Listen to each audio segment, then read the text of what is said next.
And welcome back into Ultimate Soccer, Canadian fans. Now we have a game, and I also welcome in Trinidad and Tobago fans as warmly as well, because this game, well, there's a lot up for grabs. You know, it's not going to be so simple and so easy going. I mean, we're talking about qualification for the 2024 Copa America Group A. That's where the winner of this is going to end up. And I tell you now, we've got a lot to get through, but welcome in both sets of fans. And if it's your first time here, stick around till the end. You'll be advised to do so because I'll drop you a lot of information. I'm going to get you ready for the game. And this game could easily go either way for various reasons, as you're going to find out. But on the show, the pre-game, Canada taking on Trinidad and Tobago. We're going to take a look at the new Canadian outfits. Yes, Canadian fans, we've got new kits. You can make up your own mind once we get there. I'll talk you through it. Yes, I will. We're going to talk about the squad as well. Then we'll talk about a player profile on Thelonious Theo Bair. He's lighting it up in the Scottish Premiership with Motherwell. He's doing very well. So we're going to show you a profile player with some of what Theo can do in front of net. Don't miss that. He's clinical, and I got my own theory on what needs to happen with Thelonious Theo Bair. Also, we're going to talk about the game prediction, the game itself, and then to finish, I got questions just for you. Just for you. Yes, just for you. Questions to finish this off that will make you think before the game gets going, and also after that as well. I'm leaving a little bit of a teaser there, but let's walk and talk straight into this. Let's talk about those new outfits that have just came out for Team Canada. Put your eyes on this. Now, I'm going to look at these on the wall just as you're looking at them in behind me, but you're going to show you a picture of them without me in it pretty soon, like right now. Now, you make up your own mind what you think about those outfits, but I'll tell you what I think when we get through these. Looking at the white outfit, there's a couple of things that don't do it for me. Lines. Those lines don't do it for me. I think that would be a far nicer outfit if it wasn't for the white with the red lines going down. Those red lines destroy this for me. And the Nike badge, I think that's horrendous. Now the red one, moving to the side so you can see. Those arms, those sleeves. What does that look like to you? I think that is probably one of the worst national kits I've seen for Canada. It reminds me of way back in time, retro, horrible, but the retro back then was lovely. This retro style in the new age is horrible. I don't like it one little bit. You tell me what you think about those kits, but man, oh man, I've got to tell you, I'm not impressed with either of them. I think the nicest part about these outfits, possibly the red collar on that white shirt, but the half white collar on the red, what are they thinking? Or what am I thinking? Maybe I'm wrong. Tell me where you think I'm wrong. But those outfits, I don't know, man. I don't know. There's a bit of a write-up there, what says at the CSA's website. CSA's website is a misery. It's absolute misery. They need to clean it up, simplify the whole thing. It's just too cluttered. It takes too long to load up. So there's a few words. You'll see these clearly straight away when I get off the screen, and I'm coming back on pretty shortly after.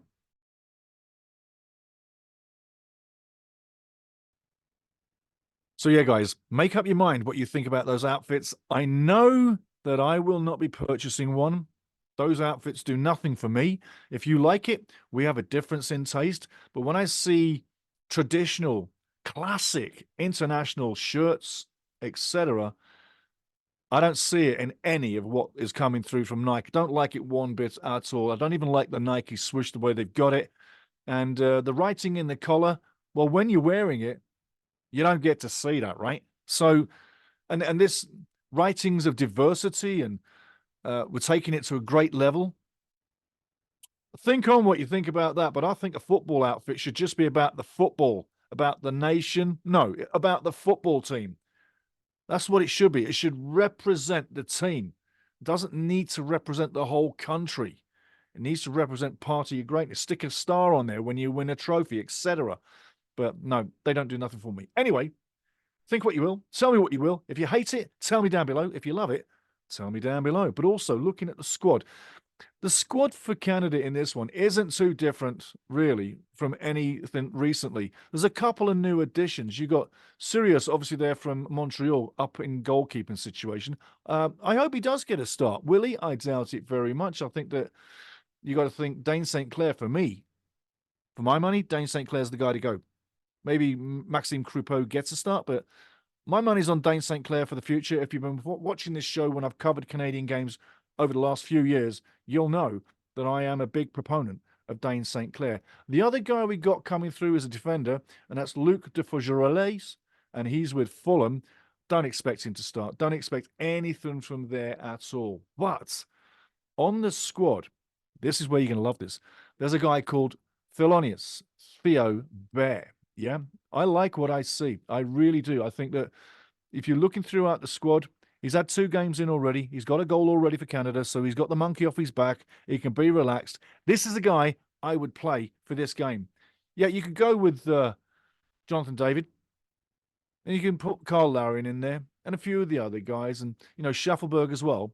But this is a guy I think we really need to see more of, because once you watch this video of Theo Bair up in Motherwell, putting the ball in the back of the net, you're going to realize why I'm pushing this guy to start. Have a look at this. It's a great prospect in the making. Theo Bair. Have a look. You're going to enjoy what he does with the ball. Oh, yeah. So, let's take a look at Theo Bair. You're going to love this. Watch the ball comes through his first touch. 1 touch. That's all it was in the back of the net. 1 touch. There's confidence. Watch this one now. First touch steadies. Second touch gets it ready. Brain fakes the defender. Brain fakes the keeper. Chips in the net. That takes some class. That takes some ability. Back in the Vancouver days, boom, in it goes. He's always had this scoring ability and confidence. Watch this. The fake, the chip. 2 down, 1 goal. I'm the king. Fantastic. This one here, beautiful first touch, slides it under the keeper, in the back of the net. This one's off the head, in the back of the net. This one here beats the keeper, far side. Look at that confidence. In the rain, splosh, bang, in it goes. Yeah, so quick you couldn't even see it. From the penalty spot, he's got it as well. Bang. One more time. He can be the provider as well. How about that? That's the kind of guy we need. One more time here, taps off. But that's, again, another fake out and in the back of the net. That's the kind of guy Canada needs. One more time at Rangers recently. Beautiful finish. Yes, scores at Rangers for Motherwell. Brilliant. One more time. Chest it, tap it, in the roof of the net. Brilliant. From the behind the goal, that's what it looks like. Class. Theo Bair. Take a bow. Go on. The Canadian kid lighting it up in Scotland's Premier League. So let's hope Theo starts, because I tell you what, I'm a big fan, love what he does, but only time will tell, and the coach will pick who the coach picks, yeah? It's like that. Just a little bit of news now, Canadian fans. Moving forward, a couple of games after this one, Canada plays Holland at the Feyenoord Stadium in Feyenoord in Holland, Nederlanden, and that is June 6th. That's a 12:46. I'm kidding. 12:45 kickoff, and that is on June 6th. 12:45 Mountain Time. So early afternoon down east, and then Mexico is a game September 10th, and that is down in Arlington, Texas, and that's September 10th. Kickoff time to be announced. Now, what I want to talk to you about is the game itself. A few little things I've picked up on, and that either team can win this game. And if you look at both teams straight on, you can say that they've played some of the same teams, with which you'd be correct. Now, looking at Trinidad and Tobago, 2023 was a good year. 8-2-4, 8 wins, 2 draws, 4 losses. When you look at some of the teams they beat, you'll be like, wow, this is going to be interesting. They beat the USA 2-1. They beat Guatemala twice, 1-0 and a 3-2. They even got a 0-0 out of Jamaica. And against Jamaica, they played Jamaica 4 times. from there 2023, starting in 2023 to right now, they've played Jamaica 4 times. They've lost twice, 1-0, and drawn twice, 0-0. And you got to say, when you look at the scorelines that I just pumped out there about Trinidad and Tobago, ranked 96 in the world, who by some accounts shouldn't have a chance against Canada, ranked 50, I would say you might want to think they do. And like I say, this year against Jamaica, a couple of quick games against Jamaica where they fared very well. So Canada fans, just remember that. Canada 2023 was a 5-3-3 all-term. And in 2024, the record so far, there ain't one. This is it. And for me, that spells problems. The players are good enough to get a result against Trinidad and Tobago, for sure. But when you don't have any lead time or prep time or training time or friendly games per se, where are you? Where is the team excelling at? You can be on the practice field all day, my friends, but if you are not playing at a high level, your team's not moving anywhere. In fact, you're stagnating. I'll lead you into the stagnation angle as we shut this down with questions for you, personally, for you. But that's what we got going on. I got to say, the game itself, tight. Could go either way. Your money should be riding on Canada to win this one, possibly 1-0, and it'll be a real nail biter all the way for both sets of fans, but more so for Canada. Canada has more to risk in this game. Trinidad and Tobago is not expected to win this game in many people's minds. I would utter caution with that angle. This could go so wrong, just like that game against Jamaica did for Canada not so long ago, that's put Canada in this predicament. I think this Canada squad needs some life injecting into it. It seems to have hit a stale patch. Maybe putting Theo up front, and a young kid at that, could absolutely bring some life into this somewhat dull, going nowhere squad. It hasn't lit it up for quite some time, Canadian fans. I'm not down. I'm looking forward to the game, but I'm real about this. We have not lit it up for quite some time. And I'm not looking about scorelines. I'm on about owning the game and staying in the game and not letting teams back into the game and leaving yourselves in a situation where you're already qualified for certain competitions like this one, where you don't need a playoff game to get there. So we've thrown things away and we've left ourselves in this situation. And it's been a steady ride to this angle of bad play, because you've gone from a coach that was there continually to now a coach that's interim. Players don't know the direction that the association is moving, and we're 2 years away from a World Cup. I put it to you this way. You're expecting a 2-1, maybe a 1-0 to Canada, but I would always utter caution that Trinidad could pull this, if not from the penalty spots, with a 1-0 win.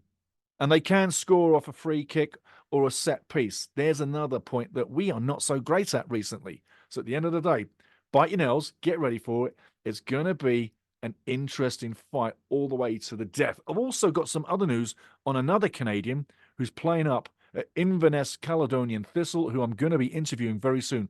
Have a look at this. So like I say, we're going to be talking to Arabin Peppel. He's up there in Inverness Caledonian Thistle very shortly. Inverness Caledonian Thistle have agreed with me personally to do the interview, and I say thank you very much for them. You're going to hear about another Canadian, and we're going to hear about more Canadians as we move through. But for this game, I'd say get your sets ready, get your popcorn ready, enjoy biting your nails off, because it's going to be a nail biter. The first team that scores a goal owns the game. And if Canada gets scored on, which we hope they don't, but Trinidad and Tobago fans hope they do, it might put a lot of pressure on a team that's already got quite the pressure on them. And remember, the pressure is on Canada to win this game, not Trinidad and Tobago. Trinidad and Tobago have nothing to lose, everything to gain. They're going to come in with the right attitude, and they really are going to play the game with a pain-in-the-ass attitude, slowing it down, getting in your way, timely tackles, that physical edge that they're going to bring. They're going to wear you down, and they're going to try and steal the game. Is Canada going to be so naive enough to let that happen? Remember, CONCACAF-style football, you know how it goes. You know how frustrating stuff can be, or shit can be, or shit can get? Well, that's the kind of game we might well be getting. It could all go wrong for Canada on the night, and it could all go so well for Trinidad and Tobago, who have nothing to lose. It's a case of which way is it going to go? Get ready for the game. I'm really, really ready for it, and I got a couple of questions for you right now. Number one, a fact. Who's your captain, Canada? Well, for this game, it's Stephen Eustachio. He's been named the captain of the game. The coach for Team Canada is Mauro Biello. Is he the guy for the future? Is he the guy that's going to take this team to a World Cup? I'd say, how did he earn that right? Why have we not got a real big coach getting ready with 2 years left to a World Cup? Because I'll leave you with this. 2026 is not far away. Are we ready?